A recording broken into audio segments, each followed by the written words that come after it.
నమస్కారం. సుఖీబావుకు స్వాగతం. హెచ్ఐవి ఈ ఉపద్రవం నేడు ఎంత మాత్రం మరణ శాసనం కాదు. ఆధునిక వైద్యం అండగా ఏఆర్టీ మందుల సాయంతో ఈ రాకాసి వైరస్ను చక్కగా అదుపు చేయొచ్చు. అయితే కాలం గడుస్తున్న కొద్దీ హెచ్ఐవి బాధితులకు టీబీ వంటి కొన్ని రకాల అవకాశవాద ఇన్ఫెక్షన్ల ముప్పు ఎక్కువగా ఉంటుంది. అలాగే రక్తంలో కొవ్వు పేరుకుపోవడం అనేది కూడా వీళ్లల్లో కాస్త ఎక్కువగానే ఉంటుంది. అలాగే చర్మంపై గడ్డలు, లంగ్స్లో నీరు చేరడం వంటి చిన్న చితక సమస్యల తాకిడి ఎక్కువగానే ఉంటుంది. అలాగే మందుల్ని సరిగ్గా వాడకపోవడం, మధ్యలో మానేయడం వల్ల కొన్ని రకాల సమస్యల్ని కొని తెచ్చుకుంటూ ఉంటారు. ఈ నేపథ్యంలో హెచ్ఐవి బాధితులు వైరస్ను అదుపులో ఉంచుకునేందుకు జీవనశైలి, మందులు, ఇతరత్ర విషయాల్లో తీసుకోవాల్సిన జాగ్రత్తల గురించి ఇప్పుడు తెలుసుకుందాం. హెచ్ఐవి ఎయిడ్స్ ఈ పదాలు వింటేనే వెన్ను జలధరిస్తుంది, ఒంట్లో వణుకు పుట్టిస్తుంది. నిజమే, బహుశా ఈ ప్రాణాంతక జబ్బుకు ఇప్పటికీ పూర్తి స్థాయి శాశ్వత చికిత్స అందుబాటులోకి రాకపోవటమే ఈ భయానికి మూల కారణం కావచ్చు. అయితే హెచ్ఐవి ఎయిడ్స్ను ఇవాళ మనం సమర్థంగానే కట్టడి చేయగలుగుతున్నాం. అవగాహన పెరగటంతో పరీక్షలు చేయించుకోవటానికి, చికిత్స తీసుకోవటానికి ప్రజలు స్వతహాగానే ముందుకొస్తున్నారు. హెచ్ఐవిని అదుపు చేయటానికి చక్కటి మందులు అందుబాటులోకి వచ్చాయి. ఈ నేపథ్యంలో హెచ్ఐవి ఎయిడ్స్ కేసులు, మరణాలు గణనీయంగా తగ్గుముఖం పట్టాయి. అయితే హెచ్ఐవి విషయంలో ఆదమరిస్తే అనర్థం తప్పదు. చికిత్సను మధ్యలో ఆపేసినా, ఇంట బయట తగు జాగ్రత్తలు తీసుకోకపోయినా మళ్లీ జూలు విదిలించే ప్రమాదం ఉంది. మందులను తట్టుకునే సామర్థ్యాన్ని సంతరించుకొని మరింత బలంతోనూ విజృంభించవచ్చు. కాబట్టి హెచ్ఐవి ఎయిడ్స్ను కట్టడి చేయటమే కాదు, దాన్ని సమూలంగా అంతమొందించటమే మన లక్ష్యం కావాలని చెబుతున్నారు నిపుణులు. ప్రపంచ ఎయిడ్స్ దినాన్ని మనం పాటించి ఆ రోజునాడు ప్రతి ఏట కూడా ప్రజల్లో అవగాహన కల్పిద్దాం. ఏంటి అవగాహన? ఎయిడ్స్ వ్యాధి బారిన పడకుండా ఉండాలంటే యూత్ ఏం చేయాలి? Safe sex, safe needle, safe blood, safe parenthood, ఈ సిద్ధాంతాన్ని యూత్లోకి తీసుకువెళ్ళి యూత్ బిహేవియర్లో మార్పు రావాలి అన్న ఉద్దేశంతో చేస్తున్నారు. ఈ ఏడాది ఏమన్నారంటే సామూహికంగా, కలెక్టివ్గా ప్రయత్నిద్దాం, హెచ్ఐవి ప్రోగ్రెషన్ని నివారిద్దాం. ఈ సంవత్సరం యొక్క theme. What is the meaning of collectiveness? అందరూ కలవాలి అంటే ప్రధానమంత్రి గారి దగ్గర నుంచి, రాష్ట్రపతి గారి దగ్గర నుంచి, అత్యంత సామాన్యుడి వరకు కూడా, అలాగే గ్రామీణ ప్రాంతాల్లో ఉన్నటువంటి వాలంటీర్స్ దగ్గర నుంచి, రాజకీయ నాయకుల దగ్గర నుంచి, విద్యార్థుల నుంచి, స్వచ్ఛంద సేవా సంస్థల నుంచి ప్రతి ఒక్కరు కూడా కలెక్టివ్గా, మూకుమ్ముడిగా ఈ వ్యాధి నివారణ గురించి ప్రజల్లో అవగాహన పెంచుదాం. హెచ్ఐవి ప్రోగ్రెషన్ని నివారిద్దాం. ఎందుకంటే ఈరోజు కూడా ప్రపంచంలో మొట్టమొదటి స్థానంలో సౌత్ ఆఫ్రికా ఉంటే రెండో స్థానంలో భారతదేశం ఉంది. భారతదేశంలో 1986లో మొట్టమొదటి 10 కేసులు చెన్నైలో కనబడ్డాయి. ఈవేళకి రమారమి 2.2 నుంచి 2.5 మిలియన్ హెచ్ఐవి పాజిటివ్ కేసులతో భారతదేశం ప్రపంచంలో రెండో స్థానంలో ఉన్నది. కాబట్టి ఫ్రీగా మాట్లాడాలి వ్యాధి గురించి. ఎందుకని? 100కి 100 పాలు నివారణ ఉన్నటువంటి వ్యాధి హెచ్ఐవి. కాబట్టి ఆ స్టిగ్మా మీద మనం పోరాడాలి. హెచ్ఐవి బాధితులకు ఇన్ఫెక్షన్ల ముప్పు ఎక్కువ. కాలం గడుస్తున్న కొద్దీ ఒంట్లో రోగ నిరోధక శక్తి క్షీణిస్తూ ఉంటుంది. ఇలాంటప్పుడు చాలా తేలికగా ఇన్ఫెక్షన్లు సోకుతూ ఉంటాయి. ఊపిరితిత్తుల ఇన్ఫెక్షన్, చర్మంపై చీముగడ్డలు, ఎండుగజ్జి, ఫంగల్ ఇన్ఫెక్షన్ల వంటివి చాలా తరచుగా కనపడుతూ ఉంటాయి. హెచ్ఐవితో పాటు చాలా మందిలో టీబీ అనేది మన దగ్గర చాలా ఎక్కువగా కనిపిస్తూ ఉంటుంది. దీన్ని వీలైనంత త్వరగా గుర్తిస్తే చికిత్స తేలికవుతుంది. ఇటీవలి కాలంలో హెచ్ఐవి బాధితుల్లో గుండె జబ్బుల తీవ్రత కూడా బాగా పెరుగుతోంది. రక్తనాళాల్లో కొవ్వులు పేరుకుపోవటం అనేది బాగా ఎక్కువగా ఉంటుందని అనేక అధ్యయనాలు పేర్కొంటున్నాయి. ఈ నేపథ్యంలోనే అమెరికాలోని నేషనల్ ఇన్స్టిట్యూట్ ఆఫ్ హెల్త్కు చెందిన నిపుణులు హెచ్ఐవి బాధితులకు కొవ్వును కరిగించే స్టాటిన్స్ మందుల వాడకంలో సరికొత్త మార్గదర్శకాలను విడుదల చేశారు. హెచ్ఐవి రోగుల్లో, ముఖ్యంగా ఎయిడ్స్ రోగుల్లో ఇటీవల కాలంలో జాన్ హాప్కిన్స్ యూనివర్సిటీ వారు పరిశోధన చేశారు. ఆ పరిశోధనలో తేలింది ఏంటంటే హెచ్ఐవి ఉన్నటువంటి రోగులు లేని రోగుల కంటే 2.3 నుంచి 3 రెట్లు ಹೆಚ್ಚుగా గుండె జబ్బులు గురవుతున్నారు.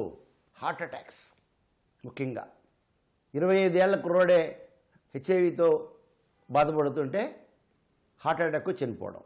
దీనికి కారణాలు ఏంటని పరిశీలిస్తే హెచ్ఐవికి వాడే మందుల వల్ల ప్రధానంగా లిపిడ్స్ అంటాం మనం, అంటే కొలెస్ట్రాల్, హెచ్డిఎల్, తర్వాతనేమో ట్రైగ్లిజరైడ్స్, వీటిలో వచ్చినటువంటి తేడాల వల్ల రక్తనాళాలు కూడా హెచ్ఐవి రోగుల్లో ముద్దుబారిపోయి, అంటే ఎథెరోస్క్లెరోసిస్ వాటిల్లో రావడం వల్ల, అలాగే ఈ కొవ్వు పెరిగిపోయి, ముఖ్యంగా రక్తనాళాల్లో పెరిగిపోయి గుండె జబ్బులు ఎక్కువగా వస్తున్నాయి. రెండవది హెచ్ఐవికి వాడే మందులు, అవి రోజు వాడాలి, ఒకరోజు 2 రోజులు కాదు. ఈ హెచ్ఐవి రోగులకండి ముఖ్యంగా ఈ గుండె జబ్బులు తగ్గాలన్నా, స్ట్రోక్స్ తగ్గాలన్నా, ఎందుకంటే హెచ్ఐవి లేని వారి కంటే హెచ్ఐవి ఉన్నవారికి రమారమి 24% వరకు కూడా స్ట్రోక్, అలాగే హార్ట్ అటాక్స్ కూడా హెచ్చు కనిపిస్తున్నాయి. అందుకారణం చేత అమెరికాలో ఉన్నటువంటి ఒక పెద్ద సంస్థ నేషనల్ ఇన్స్టిట్యూట్ ఆఫ్ హెల్త్ వాళ్ళు స్టాటిన్స్ అనేటటువంటి మందుల్ని హెచ్ఐవి రోగులకి వాడితే హెచ్ఐవి రోగుల్లో గణనీయంగా హార్ట్ ప్రాబ్లమ్స్ తగ్గాయి, అలాగే కార్డియక్ ప్రాబ్లమ్స్ తగ్గాయి. అంతేకాకుండా వారిలో హార్ట్ అటాక్స్ తగ్గాయి, 35% తగ్గాయని చెప్పి నిర్ధారించారు. కాబట్టి హెచ్ఐవి రోగులకి ప్రతిరోజు స్టాటిన్ ట్యాబ్లెట్ వేయడం మంచిదని చెప్పి recommendations have come from international medical community. ఎక్కువగా కొవ్వు చేరిపోతుంది అనడానికి ప్రధానంగా వాళ్ళ ఆహారమే కారణం అవుతుంది కొంతవరకు. ఇది కన్ఫర్మ్ అయింది, ఎందుకంటే మంచి ఫుడ్ తీసుకుంటున్నాం అండి అని చెప్తారు వచ్చి మాతోని. మంచి ఫుడ్ అంటే ఏంటి అడిగితే ఇలాంటి ఫుడ్ తీసుకుంటారు, ఎక్కువ కొవ్వు శాతం ఫుడ్ తీసుకుంటున్నారు. ఇక రెండోది ఏంటి, ఏఆర్టీ మందులు వాడినందువల్ల కూడా కొవ్వు శాతాల్లో మార్పులు వచ్చి వారిలో కొవ్వు పెరగడం. మూడవది, ఎంత చెప్పినప్పటికి కూడా హెచ్ఐవి రోగులకి బాబు ప్రతిరోజు ఒక 45 మినిట్స్ నడవండి, వాక్ చేయండి అంటే నడవరు. ప్రతిరోజు వ్యాయామం చేయాలి, వీలుంటే మెడిటేషను, యోగా కూడా చేస్తే తప్పకుండా పరిష్కారం వస్తుంది. హెచ్ఐవికి ఏఆర్టీ మందులు మొదలుపెట్టాక చాలా మంది అవే మందుల్ని ఏళ్ల తరబడి వాడుతూ ఉంటారు. తరచుగా డాక్టర్ని సంప్రదించడానికి అంతగా ఇష్టపడరు. అలాగే కొంతమందికి పరీక్షల్లో ఫాల్స్ పాజిటివ్స్ వస్తూ ఉంటాయి. ఇలాంటప్పుడు డాక్టర్ని సంప్రదించకుండానే సొంతంగా ఏఆర్టీ మందుల్ని మొదలు పెట్టేస్తూ ఉంటారు. నిజానికి ఏఆర్టీ మందుల విషయంలో డాక్టర్ సలహా తీసుకోవడం అన్ని విధాలా మంచిది. హెచ్ఐవికి మందులు, చికిత్సల గురించిన మరిన్ని వివరాలను ఇప్పుడు తెలుసుకుందాం. హెచ్ఐవి అంటే ఇప్పుడు భయపడాల్సిన పనేమీ లేదు. యాంటో రెట్రో వైరల్ మందుల్ని వాడుకుంటూ అందరిలా మామూలు జీవితం గడపచ్చు. క్రమం తప్పకుండా మందులు వేసుకుంటే వైరస్ వృద్ధి చెందటం తగ్గుతుంది, రోగ నిరోధక శక్తి పెంపొందుతుంది. ఫలితంగా ఇన్ఫెక్షన్ ముదరకుండా, పూర్తి స్థాయి ఎయిడ్స్గా మారకుండా, ఇతరత్రా సమస్యల బారిన పడకుండా కాపాడుకోవచ్చు. అయితే చికిత్సను మధ్యలో ఆపేయకుండా చూసుకోవటం చాలా ముఖ్యం. అయితే ఇక్కడ చిక్కేమిటంటే చాలామంది ఏళ్ల తరబడి ఒకే రకం మందుల్ని వాడుతూ ఉంటారు. డాక్టర్ని సంప్రదించకుండా ఏళ్ల కొద్దీ ఒకే రకం ఏఆర్టీ మందుల్ని వాడటం వల్ల ఆ మందులు సరిగా పనిచేయకపోవటమే కాదు, దుష్ఫలితాల తాకిడి కూడా పెరుగుతుంది. అలాగే కొంతమంది ఫాల్స్ పాజిటివ్ రిపోర్టుల ఆధారంగా ఏఆర్టీ మందుల్ని మొదలు పెట్టేస్తుంటారు. ఈ ధోరణి కూడా సరికాదంటారు వైద్యులు. హెచ్ఐవి ఫాల్స్ పాజిటివ్ అంటే అర్థం ఏంటి? హెచ్ఐవి లేకుండా హెచ్ఐవి ఉందని రిపోర్టు. ఈ మధ్య నా దగ్గరికి బెరహంపూర్ నుంచి ఒక పేషెంట్ వచ్చారు. ఆ పేషెంటు ఒక పెద్ద కార్పొరేట్ హాస్పిటల్ పరీక్ష చేయించుకున్నాడు. పరీక్ష చేయించుకుంటే హెచ్ఐవి పాజిటివ్ రిపోర్ట్ వచ్చింది. మందులు ఇచ్చారు వాళ్ళకి. మందులు ఇస్తుంటే ఆ మందులు తీసుకుంటున్నటువంటి వ్యక్తి రోజు రోజుకి నల్లగా బ్లాక్ అయిపోతున్నాడు. అర్థం కాక అతను కటక్ మెడికల్ కాలేజీకి వెళ్ళాడు. కటక్ మెడికల్ కాలేజీ వాళ్ళు ఎగ్జామినేషన్ చేసి, ఇది మీకు హెచ్ఐవి గురించి మీరు వాడుతున్న మందుల ప్రభావం ఏమో, దీనిలో ఇంకా ఎక్స్పర్ట్స్ని కన్సల్ట్ చేయడం మంచిది మీరు అని చెప్పి నాకు రిఫర్ చేశారు. నేను ఆయన రిపోర్ట్ చూసి టెస్ట్ చేశాను. చేస్తే హెచ్ఐవి నెగిటివ్ రిపోర్ట్ వచ్చింది. అయితే నేను మళ్ళీ ఇంకోటి టెస్ట్ చేయించాను, మరొక సెంటర్, అక్కడ కూడా నెగిటివ్ వచ్చింది. అప్పటికి నేను నమ్మకుండా థర్డ్ సెంటర్లో టెస్ట్ చేయించాను, అక్కడ నెగిటివ్ వచ్చింది. అంటే ఫాల్స్ పాజిటివ్లు కొందరికి వస్తూ ఉంటాయి. రెండోది, ఇది చాలా క్రిటికల్ అండ్ ఇంటెలిజెంట్ వైరస్. ఒకసారి టెస్ట్ చేయించుకొని రిపోర్ట్ రాగానే దాన్ని నమ్మేయడం. కొన్ని ల్యాబొరేటరీస్ ఇప్పటికీ మన భారతదేశంలో ఉన్నత ప్రమాణాలు పాటించడం లేదు, దాని మూలంగా తప్పులు జరుగుతున్నాయి. అలాగే ఒకే మందు సంవత్సరాల తరబడి వాడుతున్నప్పుడు శరీరంలో చాలా నష్టాలు వస్తున్నాయి.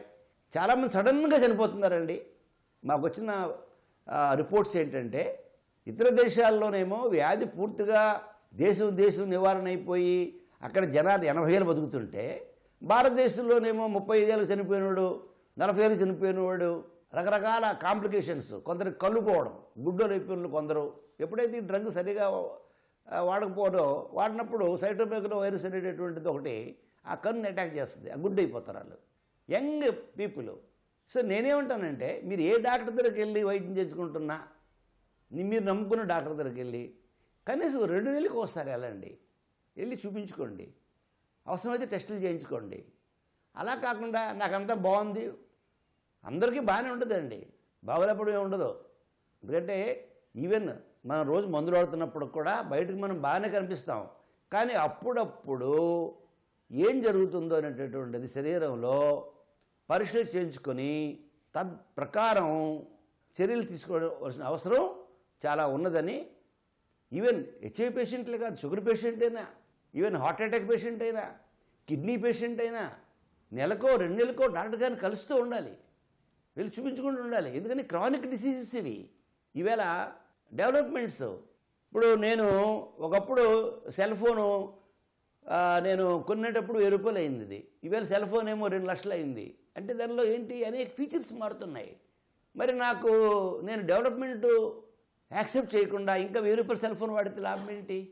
అలాగే వైద్య విధానంలో మార్పులు వచ్చాయి, కొత్త టెస్టులు వచ్చాయి. కాబట్టి నాకు బాగుంది, నాకు చాలా బాగుందని మీకు మీరే ప్రశ్నించుకొని మీకు మీరే అసమాధానం చెప్పుకొని అలా చేయడం అనేటువంటిది పద్ధతి కాదు. హెచ్ఐవి ఎయిడ్స్ ఈ జబ్బు ప్రపంచానికి తెలిసి ఇప్పటికి దశాబ్దాలు గడుస్తున్నా దీనికి శాశ్వత చికిత్స అంటూ ఏది అందుబాటులోకి రాలేదు. మన రోగ నిరోధక శక్తిపై దాడి చేసే హెచ్ఐవి ఊసరవెల్లిలా ఎప్పటికప్పుడు తన రూపురేఖల్ని మార్చుకుంటూ పోతోంది.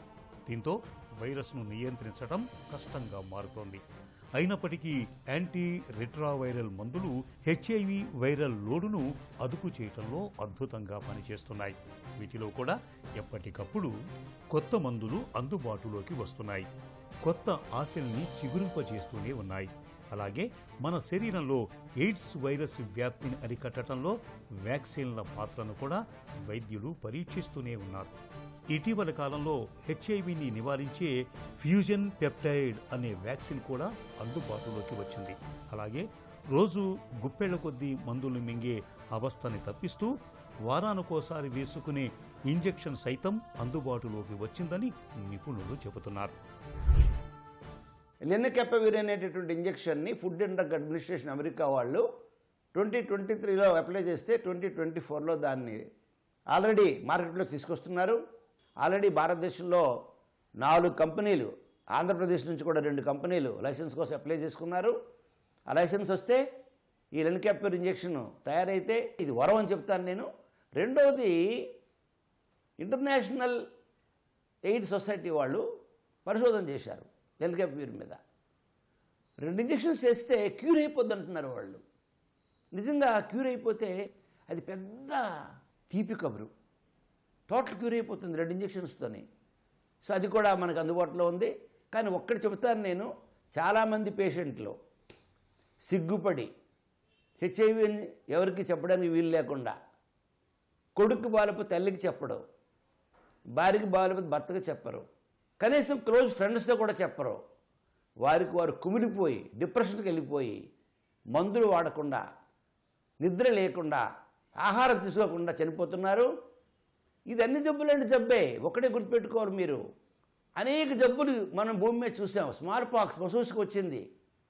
కరోనా వచ్చినప్పుడు కరోనాతో చనిపోయిన బాడీని కనీసం భార్య కానీ భర్త కానీ చూడడానికి కూడా వీళ్ళైనటువంటి పరిస్థితి మనం చూసాం. కరోనా కంటే భయంకరం కాదు కదా.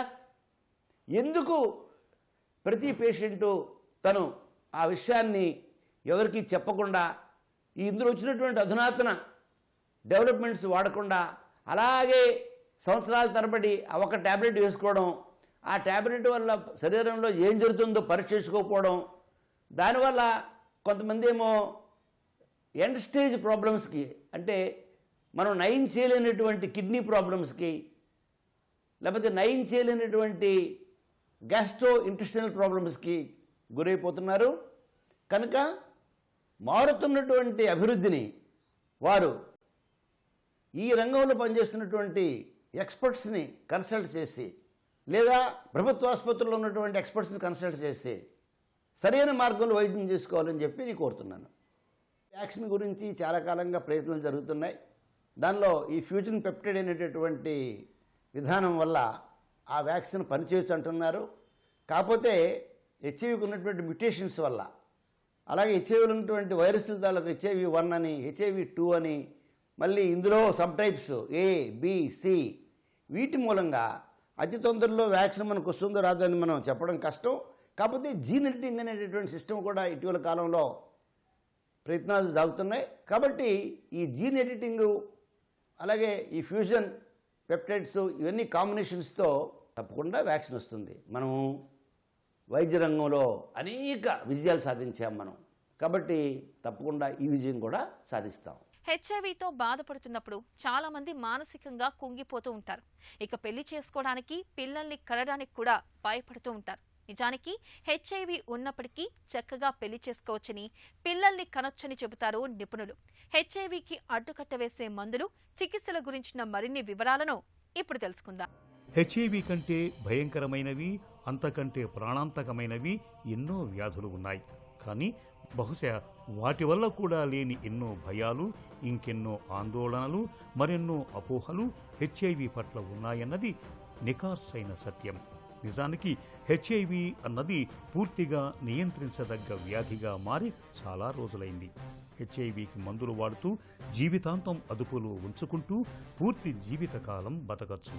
అయినప్పటికీ దాని పట్ల ఉన్న అనేక అపోహల కారణంగా జీవితంలో ఎప్పటికీ తగ్గించలేని వివక్ష హెచ్ఐవి రోగుల పట్ల ఉంది. సమాజంలో ఈ ధోరణి మారాలి. అలాగే హెచ్ఐవి ఉన్నప్పుడు పెళ్లి చేసుకోకూడదని, పిల్లల్ని కనకూడదని అనుకుంటారు చాలామంది. నిజానికి హెచ్ఐవి ఉన్నప్పటికీ అందరిలాగే పెళ్లి చేసుకోవచ్చు. ఆధునిక వైద్యం అండగా తల్లి నుంచి బిడ్డకు హెచ్ఐవి సోకకుండా చూడొచ్చని చెబుతారు నిపుణులు. Safe sex, safe needle, safe blood, safe parenthood అతి సాధారణంగా మన చేతుల్లో ఉన్నటువంటి, మనం అతి సులువుగా నివారించుకునేటటువంటి సూత్రాలు ఇవి. రెండోది, ఇటీవల కాలంలో అసలు ఇన్ఫెక్షన్ గురికాకుండా ఉండడానికి ప్రీ ఎక్స్పోజ్ ప్రొఫిలాక్స్ అనే మందులు వచ్చాయి. ఒక ట్యాబ్లెట్ వేసుకుంటే వాళ్ళు హెచ్ఐవి పాజిటివ్ వారితో కూడా వాళ్ళు సంసారం చేసినా వాళ్ళకి వ్యాధి వ్యాపించదు. అలాగే పోస్ట్ ఎక్స్పోజ్ ప్రొఫిలాక్స్ అంటాం. ఉదాహరణకి ఒక స్టాఫ్ నర్సు ఒక హెచ్ఐవి పాజిటివ్ పేషెంట్కి ఇంజెక్షన్ చేస్తున్నారు. సడన్గా ఆ పేషెంట్ కదిలిపోయాడు. ఆ రక్తం సూది ఈవిడికి అంటుకుంది, బాడీలోకి వెళ్ళిపోయింది. అలాంటప్పుడు పోస్ట్ ఎక్స్పోజర్ అంటాం దాన్ని. దానికి కూడా మందులు వచ్చాయి. ఒకప్పుడు హెచ్ఐవి పాజిటివ్ దంపతులు పెళ్లి చేసుకుంటే భర్త నుంచి భార్యకి, భార్య నుంచి భర్తకి ఇన్ఫెక్షన్ స్ప్రెడ్ అవుతూ ఉండేది. ఇప్పుడు స్ప్రెడ్ అవుతుంది. కానీ అధునాతనమైన మందులు వచ్చాయి.